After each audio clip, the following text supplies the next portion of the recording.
you wanna sit? Okay. Like, can we just talk a little bit here? Okay. When I quit my full-time job to become a full-time stay-at-home dad, I got a lot of different comments. People were concerned about how I'm gonna do it. I got varying comments. Some people were asking me what I was gonna do for money, and a few people told me how hard it's gonna be. Right, baby? Has it been hard? Okay.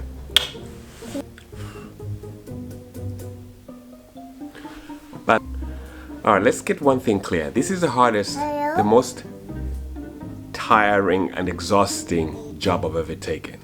Today I'm gonna break it down how I navigate the world of a stay-at-home dad. Okay, the awkward social encounters and the loneliness I had to navigate to be a stay-at-home dad. Also the skills I had to learn along the way. All right, let's talk about it. So parenting is perceived to be designed purely for moms. Okay, and so as a man getting into it, like being a full-time dad, sometimes it felt like I was crashing a party.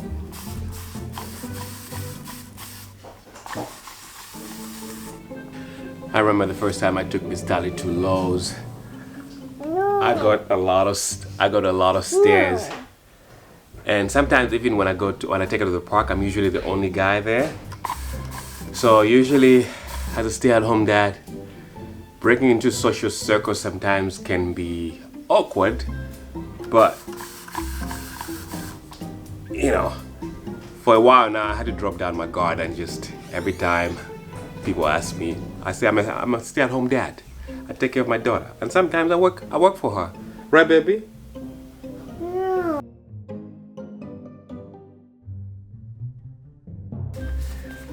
And the other thing is transitioning from like a corporate job into like a living room workspace can be tough. Before I quit my job, I used to be a banker, and so in a corporate job, you rely on performance reviews, talking to adults, and completion of a project like that, and that's how you validate your success, right?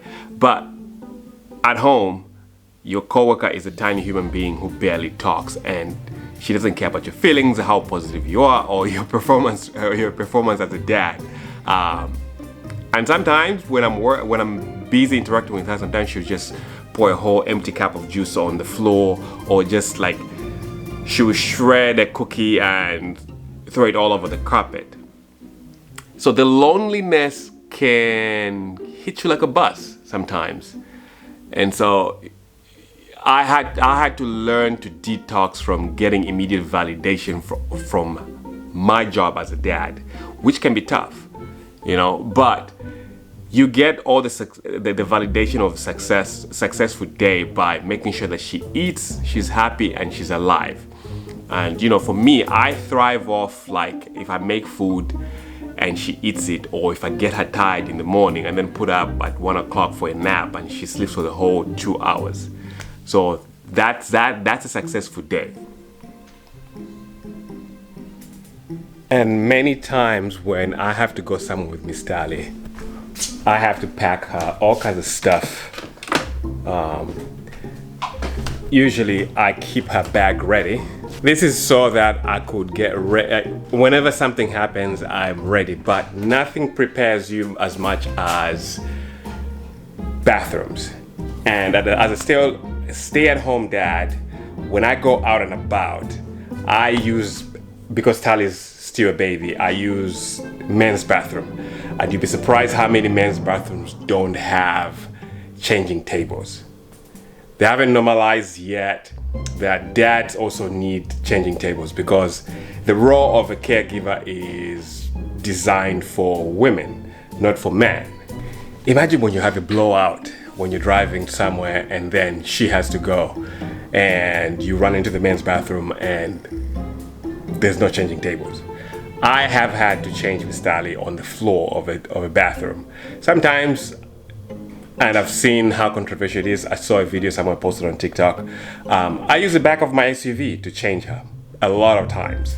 So that works. So men's bathroom needs changing tables too. Uh-oh. Can we put it back? Can we put it back in here? And the butterfly? No. No. And I think most men are just conditioned to think that our sole worth is a paycheck. So most stay-at-home dads struggle with this. In my situation, because my wife is a sole breadwinner, even when I was working at the bank, my wife was making like at least about 4 times more than I was. So it made sense for me to stay at home and provide caregiving.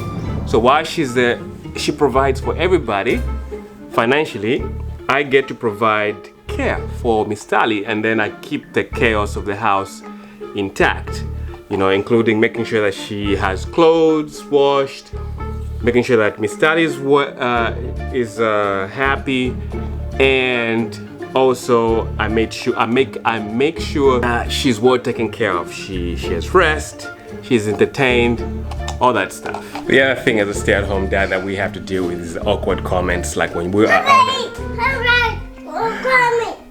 out and about with our kids. You know, people make comments, "Oh, you're babysitting today?" You know, the great answer is no, I'm just parenting. And you know, people think that we are not competent enough to take care of our kids, but they think that dads are just like the back of the line, back of the line, or backpack carriers for kids and stuff, but we are the front lines for the most part. I know strangers mean well when they pass those comments. And again, we aren't the backpack squads, we are the front lines. Men are capable of being competent and thriving caregivers as well. And so to all the men grinding through the nap time hassles, kitchen chaos, and the awkward playground talks, stay strong. Keep your coffee warm, your drink cold. Stay grinding. And if this video resonates with you, hit that subscribe button, the like button, and share your comments. What's the most awkward or funny comment someone has ever given you while taking care of your kid? So I'll see you in the next video. Ciao.